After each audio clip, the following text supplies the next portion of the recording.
വന്നപ്പോൾ അതിലൊരു മിടുക്കൻ ഞാൻ നോക്കി നിൽക്കുകയാണ്. ഞാൻ അത്തിമര ചുവട്ടിൽ നിന്ന് ഇവരെന്നാ ചെയ്യുന്നേ എന്നറിയാൻ നോക്കി നിൽക്കുകയാണ്.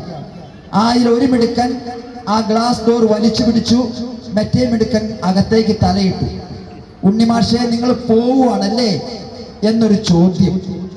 മാഷ് മാർച്ചിന്റെ അവസാനത്തിലുള്ള സ്പാർക്കിലും ഗൂഗിളിലും ഒക്കെ മുങ്ങി വിയർത്ത് യാതൊന്നും നോക്കാൻ കഴിയാതെ തിരക്കിലുള്ള ഒരു അവസരത്തിലാണ് ഈ കൊച്ചു മിടുക്കന്റെ ചോദ്യം. മാഷ് എഴുന്നേറ്റ് നിന്ന് ആ ചില്ല് തള്ളി. ഞാൻ ഇവിടെ നിന്ന് ഒരു മാധ്യമ പ്രവർത്തകനെ പോലെ നോക്കുകയാണ്. ചില്ല് തള്ളിയപ്പോൾ രണ്ട് പ്രതിഭകളും അകത്തേക്ക് കയറി മാഷിന്റെ അടുത്ത് വന്ന് പോവുകയാണല്ലേ, ഉണ്ണിമാഷെ നിങ്ങൾ പോവുകയാണല്ലേ എന്ന് പറഞ്ഞു. അപ്പൊ മാഷ ആ സ്പാർക്കിൽ ആ കറങ്ങുന്നുണ്ടല്ലോ, റേഞ്ച് കിട്ടാതെ കറങ്ങുന്ന അതൊക്കെ അവിടെ നിർത്തിയിട്ട് മേശയിൽ തപ്പുകയാണ്. ഈ കുഞ്ഞുങ്ങൾക്ക് എന്തെങ്കിലും കൊടുക്കാനുണ്ടോ എന്ന്. നമുക്കറിയാം, ഞാനും നിങ്ങളുമൊക്കെ ആണെങ്കിൽ മിണ്ടാതെ പോണ 100 കൂട്ടം തിരക്കിൽ നിൽക്കുമ്പോൾ ഇപ്പൊ പോണ കാര്യവും പറഞ്ഞു വന്നു എന്ന് ചിലപ്പോൾ ചോദിക്കാം. ഒരു പക്ഷേ കൂടുതൽ അമ്മമാരുള്ളത് കൊണ്ട് ആ ചോദ്യത്തിന് അർത്ഥതലങ്ങളുണ്ട് എന്ന് തന്നെയാണ് എൻ്റെ വിശ്വാസം. എന്താണെങ്കിലും മാഷ് അവിടെ നിന്ന് എഴുന്നേറ്റ് മാഷിന് കിട്ടിയേക്കണം മൊമെന്റത്തിന്റെ ഇടയ്ക്ക് നിന്ന് 2 മിഠായി തപ്പിപ്പെറുക്കി ആ കുഞ്ഞുങ്ങളുടെ അടുത്തെടുത്ത് അവരുടെ താടയിലൊക്കെ ഒന്ന് പിടിച്ച് സ്നേഹത്തോടെ എന്തോ വലിയ സെന്റ് ഓഫ് കിട്ടിയതുപോലെ, നോബൽ സമ്മാനം കിട്ടിയതുപോലെ ആ 2 മിടുക്കന്മാരും ഇങ്ങോട്ട് നടന്നു വരുന്നത് ഞാൻ കാണുകയാണ്. ഞാൻ ഓർക്കുകയാണ്, മാഷ് ബൃഹത്തായ ഒരു ഫയലിൽ മുങ്ങി നിൽക്കുമ്പോഴും 2 പിഞ്ചു കുഞ്ഞുങ്ങൾ വന്നപ്പോൾ മാഷ് ഇടയ്ക്കിടയ്ക്ക് ഞങ്ങളോട് പറയുന്നുണ്ടായിരുന്നു, ഈ ആഴ്ച എനിക്ക് എൻ്റെ കുഞ്ഞുങ്ങളോട് കൊഞ്ചാൻ പോലും എനിക്ക് സമയം കിട്ടുന്നില്ല എന്ന്. ഞാനിത് വീക്ഷിക്കുന്ന ഒരാളായതുകൊണ്ട് മാഷിനെ ഒരു പക്ഷേ ഇപ്പോഴായിരിക്കും മാഷ് അത് ശ്രദ്ധിച്ചിട്ടുണ്ടാകുക.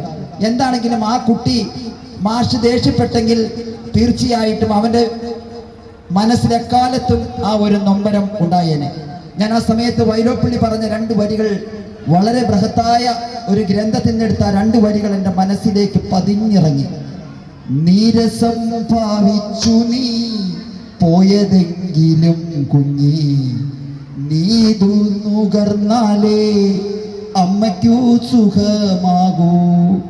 ആ വൈലോപ്പിള്ളി തന്റെ പ്രിയപ്പെട്ട കുട്ടിയെ, മാമ്പഴം പെറുക്കാൻ പോയ കുട്ടിയെ കുറിച്ച് പാടിയതുപോലെ, നീരസം ഭാവിച്ചു പോയാൽ ഇത് നീ കഴിച്ചാലാണ് ഈ ഉണ്ണിമാർക്ക് സുഖമാകൂ എന്ന് പറഞ്ഞ് 2 മിഠായി എടുത്ത കുഞ്ഞുങ്ങളുടെ കയ്യിൽ കൊടുത്ത മനുഷ്യനാണ് ഞാൻ. കേവലം ഒരാളെ 2 മിഠായി കൊടുത്ത കാര്യമല്ല പറഞ്ഞത്.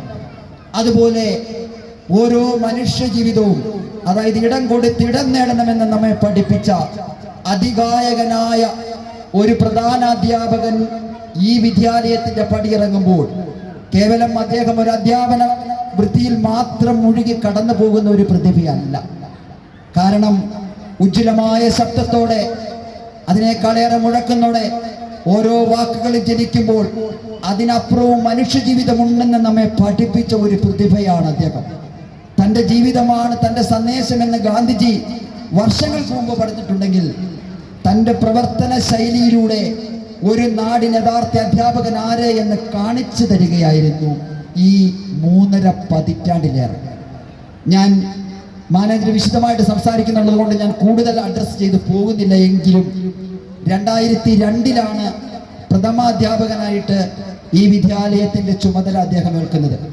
അന്ന് ഞാൻ ബഹുമാനപ്പെട്ട AO ഇരുത്തി തന്നെ പറയുകയാണ്, മെലിഞ്ഞ് കുട്ടികളില്ലാതെ അസ്ഥികൂടമായ ഒരവസ്ഥയിലേക്ക് ഞങ്ങൾ അതിവേഗം നിബന്ധിക്കുന്ന ഒരു കാലഘട്ടത്തിലാണ് അദ്ദേഹം ഇതിന്റെ തലപ്പത്ത് വരുന്നത്. ആ നിലച്ച ജീവിത സന്ധികളിൽ ഒരു ചരിത്ര പുരുഷനെ പോലെ അദ്ദേഹം കടന്നു വരുമ്പോൾ ഏറെ പ്രതീക്ഷയോടെയാണ് മാനേജ്മെന്റും ഒപ്പം ഞങ്ങളുമൊക്കെ നോക്കിക്കണ്ടത്. അന്ന് ആ പ്രതീക്ഷയ്ക്ക് ഒട്ടും കോട്ടം തട്ടാതെ